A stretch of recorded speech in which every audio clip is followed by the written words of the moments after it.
Hello दोस्तों, मैं आपकी राधिका। हमारे यूट्यूब चैनल पे आप सभी का बहुत बहुत स्वागत है। मेरे माता पिता भाई बहन जितने भी हमारे चैनल से जुड़े हुए हैं, जो नहीं जुड़े हुए हैं, सभी का मेरे चैनल पे स्वागत है। और बहुत ही प्यारा सा सुंदर सा आज एक सोहर लेके आई हूँ आप लोगों के लिए। ये उस समय का सोहर है जब पंचवटी में सीता मैया बैठी हुई थी और मायावी हिरण आया था और रामचंद्र जी उसको मारने के लिए चले गए। उसी समय रावण जोगी का भेष रख करके आया और सीता का हरण कर ले गया। तो आप लोग सुनिए और आनंद लीजिए और कमेंट बॉक्स में बताइएगा गीत आप लोग को कैसा लगा। ये सोहर गीत है, तो गीत सुनिए आप। कुटिया में बैठी सीता मैया हिरण एक दियख हिरण एक दियख हो। कुटिया में बैठी सीता मैया हिरण एक दियख हिरण एक दियख हो। रामा सोनवा बरन सारी देहिया देखत मन मोह देखत मन मोहई हो।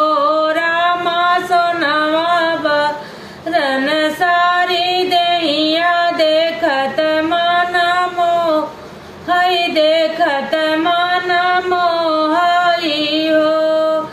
यतनी बगले में बैठे श्री राम तो सीता जी रज कर सीता जी रज कर हो। रामा सोनवा बरन सारी दहिया देखत मन मोह देखत मन मोहई हो।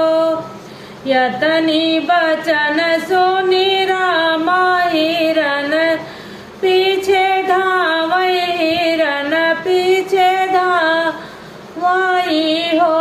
राम ले धनुषिया बड़वा हिरण पीछे भागे हिरण पीछे भागे हो।